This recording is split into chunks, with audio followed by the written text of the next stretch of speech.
बिस्मिल्लाहिर्रहमानिर्रहीम। अस्सलाम वालेकुम students and welcome to learning management system. मैं हूं प्रोफेसर इफ्तिखार भट्ट। आज हमने कंप्यूटर साइंसेज पार्ट 2 का लेक्चर नंबर 38 डिस्कस करना है। गुज़िश्ता लेक्चर में मैं आपको टेबल रिलेशनशिप के बारे में थ्योरेटिकली बता चुका हूं। आज हमने वन टू वन रिलेशनशिप को प्रैक्टिकली परफॉर्म करके देखना है कि किस तरह से वन टू वन रिलेशनशिप दो टेबल्स का आपस में बनाया जा सकता है। तो शुरू करते हैं। इस वक्त हमारे सामने डेटाबेस ओपन है और यहाँ पर आप देख सकते हैं कि 5 टेबल बना लिए हमने डिफरेंट टेक्निक्स को यूज़ करते हुए। वन टू वन रिलेशनशिप के लिए लेट्स सपोज अगर मैं प्रोडक्ट वन और सप्लायर वन इन दो टेबल्स का आपस में वन टू वन रिलेशनशिप बनाना चाहता हूँ, तो मैंने आपको 3 कंडीशंस बताई थी। पहले ज़रा उनको चेक कर लेते हैं बिफोर वी स्टार्ट के रिलेशनशिप कैसे बनना है। पहली चीज़ थी कि दोनों टेबल्स के अंदर कॉमन फील्ड एग्जिस्ट करना चाहिए। तो पहले हम प्रोडक्ट वन में देखते हैं कि क्या इसमें कौन कौन से फील्ड्स हैं और क्या कॉमन फील्ड एग्जिस्ट करता है।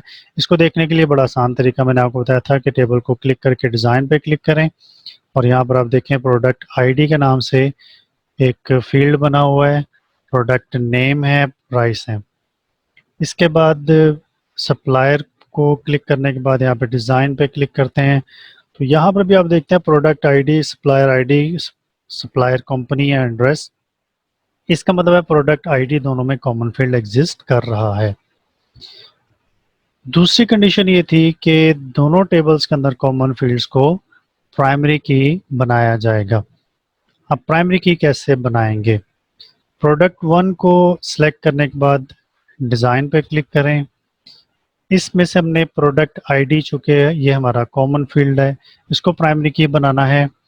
तो इसके लिए बड़ा आसान तरीका है कि आप यहाँ पर राइट क्लिक करें और प्राइमरी की को क्लिक कर दें। तो आप देखेंगे कि इस टेबल के शुरू में एक छोटी सी की ऐड हो गई है जो ये इंडिकेट कर रही है कि ये टेबल, ये हमारा जो एट्रीब्यूट या फील्ड है, ये प्राइमरी की बन चुका है। इसको क्लोज कर देंगे, सेव कर लेते हैं, यस। दूसरा टेबल है सप्लायर का, इसमें भी कॉमन फील्ड को प्राइमरी की बनाना है। इसी तरह डिज़ाइन व्यू में आएंगे। प्राइमरी की बनाने का दूसरा तरीका ये होता है कि आप उस फील्ड को सिलेक्ट करने के बाद टूल बार में से ये जो प्राइमरी की का बटन है इसको क्लिक कर दें, इससे भी ये प्राइमरी की बन जाएगी। तो दूसरी कंडीशन हमने पूरी कर दी, वो ये कि दोनों फील्ड्स को जो कॉमन फील्ड है उनको प्राइमरी की बना दिया। तीसरी चीज़, क्या दोनों कॉमन फील्ड्स के अंदर वैल्यूज सेम है? पहले हम ज़रा प्रोडक्ट वन के टेबल को डबल क्लिक करके ओपन करके देखते हैं। तो यहाँ पे प्रोडक्ट आईडी में 1001, 1002, 3, 4 ये मौजूद हैं। सप्लायर वन के टेबल को देखते हैं तो यहाँ पर भी प्रोडक्ट आईडी में सेम वैल्यूज मौजूद हैं। इसका मतलब ये है कि दोनों टेबल्स के अंदर जो कॉमन फील्ड हैं उनके अंदर जो वैल्यूज हैं वो सेम है। तो तीनों कंडीशंस हमारी पूरी हो गई। इसके बाद हम अब relationship, one two one relationship बनाने का प्रोसीजर स्टार्ट कर सकते हैं। इसके लिए दो तरीक़ेकार होते हैं। एक, टूल बार में ये रिलेशनशिप का बटन है, इसको क्लिक कर दें। दूसरा तरीका ये होता है कि आप इस डेटाबेस विंडो में कहीं पर भी राइट क्लिक करते हुए रिलेशनशिप्स को क्लिक कर दें। दोनों में से जो भी आप मेथड अडॉप्ट करना चाहें ये आप पर डिपेंड करता है। तो मैं इस राइट क्लिक करके रिलेशनशिप्स को क्लिक कर देता हूँ। अब वो टेबल जिनको आपने आपस में लिंक करना है उनको यहाँ रिलेशनशिप विंडो में ऐड कर दें। वो दो टेबल हमारे पास कौन से हैं? एक है प्रोडक्ट वन, इसको डबल क्लिक कर देते हैं तो ये ऐड हो जाएगा। दूसरा है सप्लायर वन, इसको सिलेक्ट करने के बाद ऐड का बटन दबाते हुए भी इसको ऐड कर सकते हैं। अब इसके बाद इस मैसेज बॉक्स को, यहाँ से डायलॉग बॉक्स को हम क्लोज कर देते हैं। ये वो दो टेबल्स हैं जिनको आपस में हमने लिंक करना है। आप इनकी रीसाइजिंग या इनके दरमियान जो स्पेस है उसको आप एडजस्ट अपनी मर्जी के मुताबिक कर सकते हैं। एक चीज़ आप देखेंगे कि इन दोनों टेबल्स में प्रोडक्ट आईडी कॉमन फील्ड भी है, यहाँ से भी आपको पता चल रहा है, और दोनों बोल्ड हैं। इसका मतलब है कि दोनों प्राइमरी की बनाए जा चुके हैं। अब अगला बड़ा इंपॉर्टेंट स्टेप होता है वो ये कि क्या आपने इस टेबल को इस टेबल के साथ लिंक करना है या इस टेबल को इस टेबल के साथ लिंक करना है। क्योंकि अगर आपने प्रोडक्ट वन को लिंक किया सप्लायर वन के साथ तो प्रोडक्ट वन बन जाएगा पेरेंट टेबल और सप्लायर वन बन जाएगा चाइल्ड टेबल।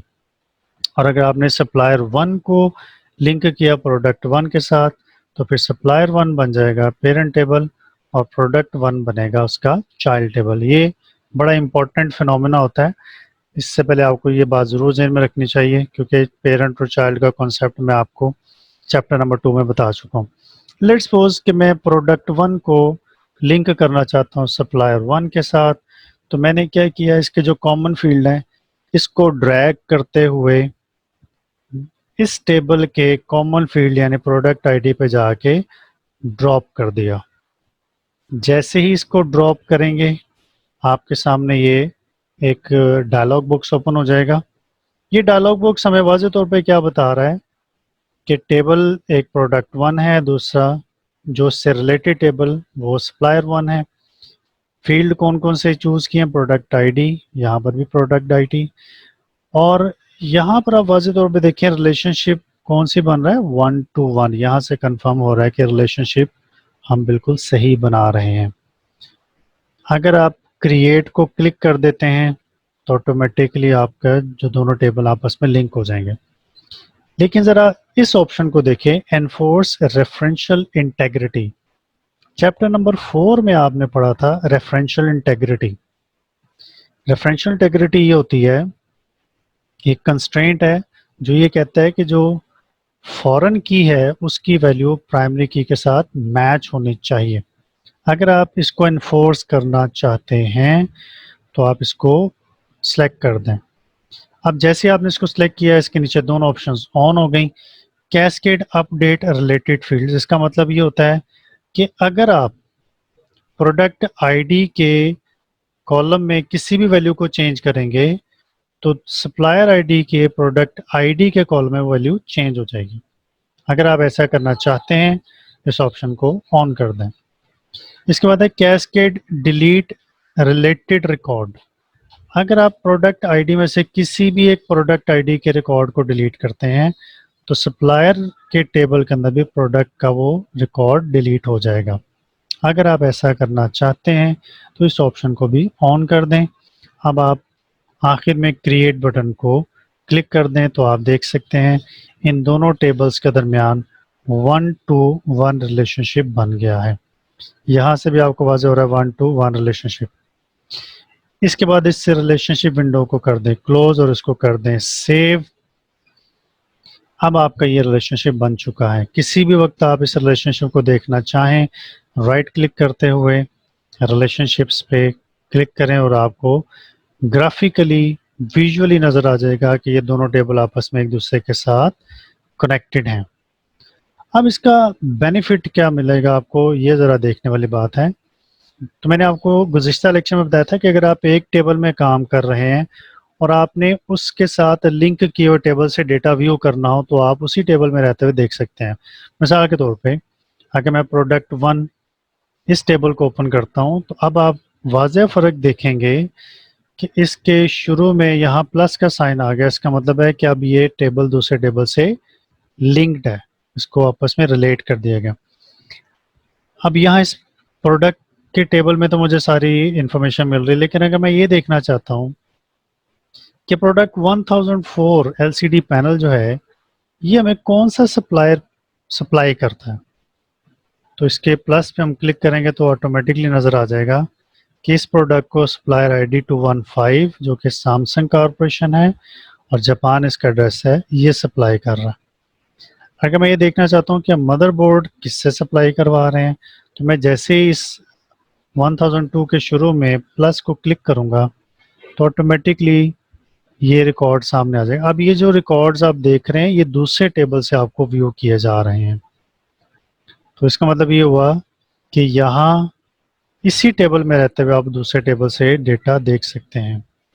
इसी तरह अगर आप सप्लायर इस टेबल को ओपन कर किए हुए हैं आपने और आप ये देखना चाहें कि हम अपनी इस प्रोडक्ट को या 1001 प्रोडक्ट जो है ये कहाँ पर हमने सप्लाई की है, तो इसको क्लिक करें तो आपको ये पता चलेगा कि ये प्रोडक्ट हार्ड ड्राइव है और इसके प्राइस 15,000 है।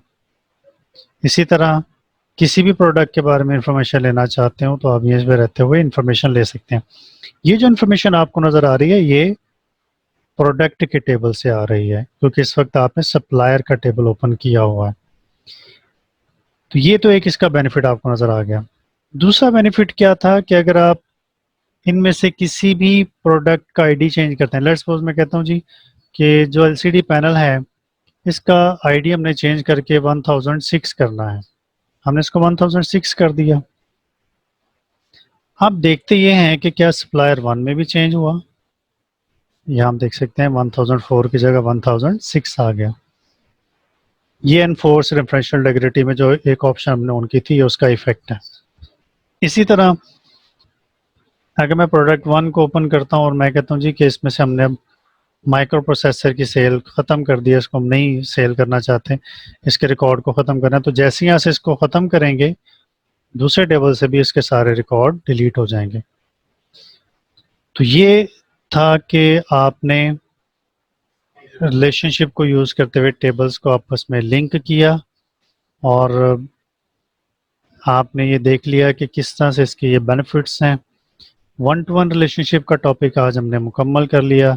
इंशाल्लाह नेक्स्ट लेक्चर में हम पढ़ेंगे 1 to many रिलेशनशिप। तब तक अपना बहुत सारा ख्याल रखिएगा। अल्लाह हाफिज़।